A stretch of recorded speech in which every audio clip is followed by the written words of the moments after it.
Histoire de l'Église. Matthieu 16, 18. Jésus-Christ a déclaré: je bâtirai mon Église et les portes du séjour des morts ne prévendront point contre elle. Histoire de l'Église, continuité. Gloire à Dieu. L'apogée du pouvoir des papes. Innocent III, 1198-1216, fut le plus puissant de tous les papes. Il s'arrogea les titres de vicaire de Christ, vicaire de Dieu, souverain suprême de l'Église et du monde. Il revendiqua le droit de déposer les rois et les princes et proclama que toutes choses sur la terre, dans le ciel et dans l'enfer sont soumises au vicaire de Christ. Il amena l'Église au pouvoir suprême sur l'État. Les rois d'Allemagne, de France, d'Angleterre et presque tous les monarques d'Europe se plièrent à sa volonté. Il parvint même à assujettir l'Empire byzantin.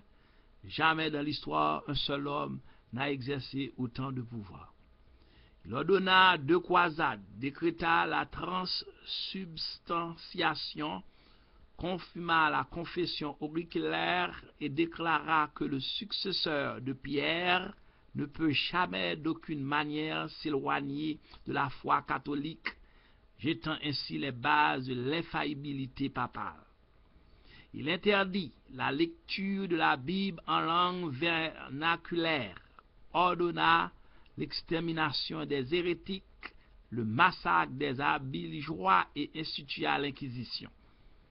Il y eut plus de sang répandu pendant son règne et celui des successeurs immédiats qu'à tout autre moment de l'histoire de l'Église, en dehors de l'effort de la papauté pour écraser la réforme au XVIe et XVIIe siècle.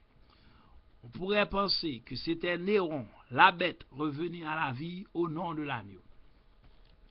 Le pouvoir des papes maintenu par l'Inquisition. L'Inquisition, appelée le Saint-Office, fut instituée par Innocent III et perfectionnée par son successeur Grégoire IX.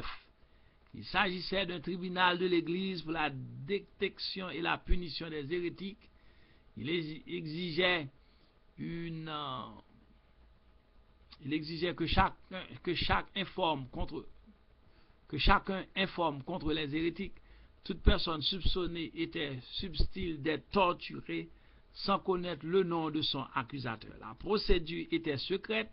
L'inquisiteur prononçait la sentence et livrait les victimes aux autorités civiles pour être emprisonnées à vie ou brûlées.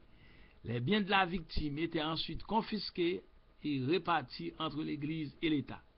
Pendant la période qui a immédiatement suivi le pape Innocent III, l'Inquisition fit son travail le plus meurtrier contre les habilgeois.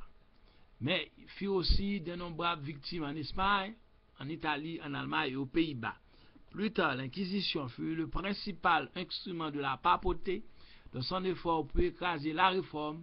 Pendant les 30 années entre 1540 et 1570, pas moins de 9 millions de protestants furent mis à mort dans la guerre d'extermination que le pape mena contre les Vaudois. Pensez à ces moines et à ces prêtres, vêtus de leurs habits sacrés, qui dirigeaient avec une cruauté et une brutalité inhumaine la torture et l'envoi au bûcher d'hommes et de femmes innocents, et ce, au nom de Christ, par ordre exprès du vicaire de Christ. L'Inquisition fit l'infamie la plus diabolique de toute l'histoire de l'humanité. Elle fut conçue par les papes et utilisée par eux pendant 500 ans, afin de maintenir leur pouvoir. Aucun des papes saints et infaillibles ne s'est depuis repenti de cette ignoble institution. Poursuite de la guerre avec l'empereur allemand. Honorius III. Gloire à Dieu.